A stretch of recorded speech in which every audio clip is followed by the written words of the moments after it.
Ng'ennaku ebula 26 zokka bannayuganda okusuula akalulu ka bonna abavuganya ku bifo eby'enjawulo bakyagenda mu maaso n'okumatiza abantu okubassaamu obwesige. Mu bitundu bya Mawogola South avuganya ku kifo ky'omubaka wa paalamenti era nga munnakibiina ki Democratic Front Morris Mukiibi olwaleero atandise kakuyegewe mu butongole ng'atandikidde mu Town Council y'e Mateete.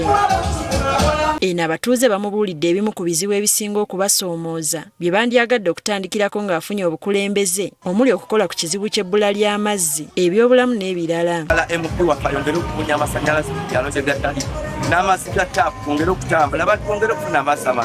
Bano bategeezezza nga Mukiibi bwe bamulinamu essuubi kubanga mwana nzaalwa ya ku kitundu kyabwe kye bamanyi obulungi ng'ajja kubaweereza n'omutima gumu. N'essuubi Honorable Mukiibi ono bw'ayitamu ajja tukolera oluguudo lwa kolansi nga batukolere Sembabule agatte ku Mbiriizi, Sembabule Mbiriizi Road, ate batukolere ne Masaka Kyabafuza Masaka Mateete Lwebitakole Road. Ye Morris Mukiibi mu kwogera ategeezezza nti essira ajja kulissa nnyo mu kutumbula ebyenfuna n'okutandikirawo abavubuka emirimu okukyusa embeera zaabwe. Okumala emyaka 5 mu paalamenti ng'enteekateeka eyo ey'okuzzaawo ekittavu ky'abannamawogola ng'ekyali mu kusooba kubanga ndi mubaka agenda okutuukiriza so si mubaka agenda okwogera ng'obwogezi. Era ono yeegatiddwako ne bakulembeze banne abavuganya ku bifo eby'enjawulo ku tiketi ya DF era ne basuubiza okukyusa embeera z'abantu. Ekirooto ky'ennyumba gy'oyagala,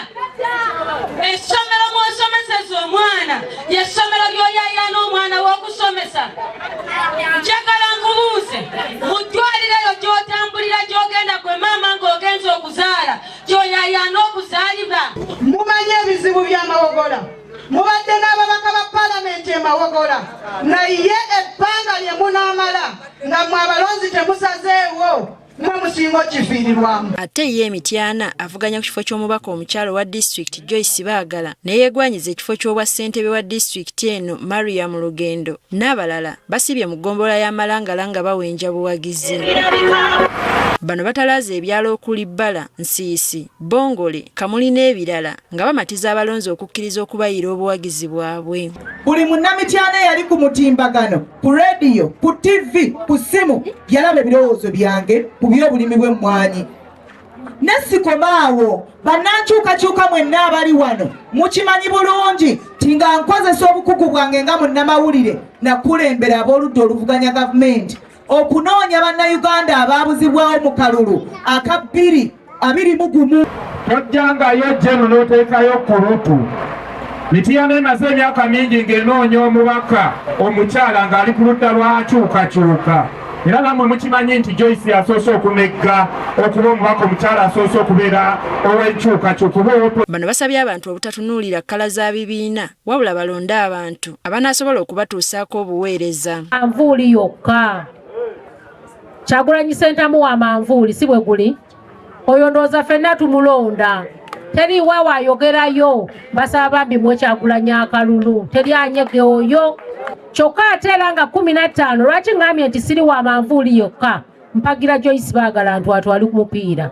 15 bwe mugenda okulonda abantu b'ennono muwe muzzukulu wa Buganda. Bwe mugenda okulonda muwe muzzukulu wa Kayiira. Ate bwe munaamaliriza nga mumaze okulonda Kyagulanyi ku kifo ky'omubaka omukyala mulonde Baagala Joyce Ntwatwa ye mubaka wammwe.